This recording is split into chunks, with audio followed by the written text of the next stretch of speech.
Agenda-based stakeholders may not have a clear role in a program, but they do feel strongly about it. Their passion means they will have an impact on the program's success. And programs always have lots of agenda-based stakeholders, so they cannot be ignored. One of the first problems with agenda-based stakeholders is that they can be difficult to identify. Partly because they hide. One stealthy group out there is called sleepers. They are lurking in the shadows, lying low, not sleeping but waiting. When their moment comes, they emerge, causing chaos. Silent for weeks, they appear in a pivotal meeting armed with a show-stopping challenge just when it's time to launch. Another problem with agenda-based stakeholders is that according to French researchers deeply involved in projects like Eurostar, a startling 30 to 50% of these stakeholders are not interested in the project manager's concerns about a project. They don't want updates, they don't want emails, they just want to talk about how their own interests are being addressed by the project. So, who are the genuine players in the program? Who truly has skin in the game? When might they make their presence felt? And crucially, how can we tailor our engagement strategies to manage such wild cards effectively? Let's start with the basics. First, we have those who support our program. Then those who are against it. Those who don't agree with the outcomes the program will deliver. Then we have those who are undecided, or who don't care about the program. There will usually be lots of these. Now to translate this into stakeholder language.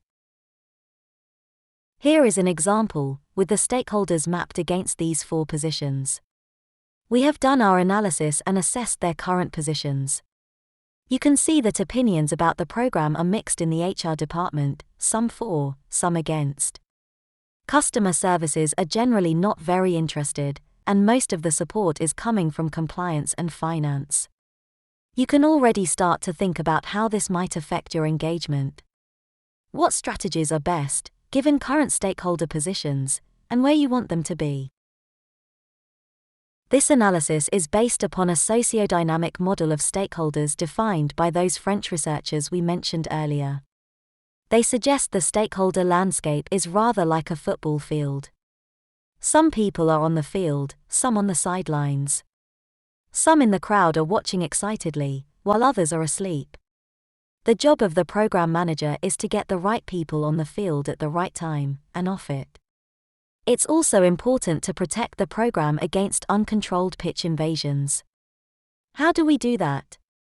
They suggest several guiding principles. Firstly, it's very difficult to move a stakeholder from being an opponent to becoming an ally. It will rarely be worth the time and effort to make the attempt. At best, you may be able to isolate their influence on others or move them to a passive position. This will reduce the negative energy towards the program. It's better to focus your attention on possible movers. Your best targets for creating larger numbers of positive stakeholders are the waverers. These stakeholders have not yet made up their minds, one way or the other, so these are good individuals to focus on. Stakeholders are influenced by other stakeholders. You need to understand who influences whom. Convert one influential waverer to an ally and you may bring over many other stakeholders. But overfocus on a few noisy stakeholders, known as the magpie effect, is not a good tactic. It's a bit like arriving at the scene of a car accident and only attending to the people who are moaning and shouting. The chances are that the people who really need your attention are the ones that are lying there quiet. Often it's the opponents who keep coming to your office. But that does not mean that is where you should be spending most of your time. Good stakeholder engagement demands expertise in evaluating where, when, and on whom to focus your attention. And finally, stakeholders change their positions over time.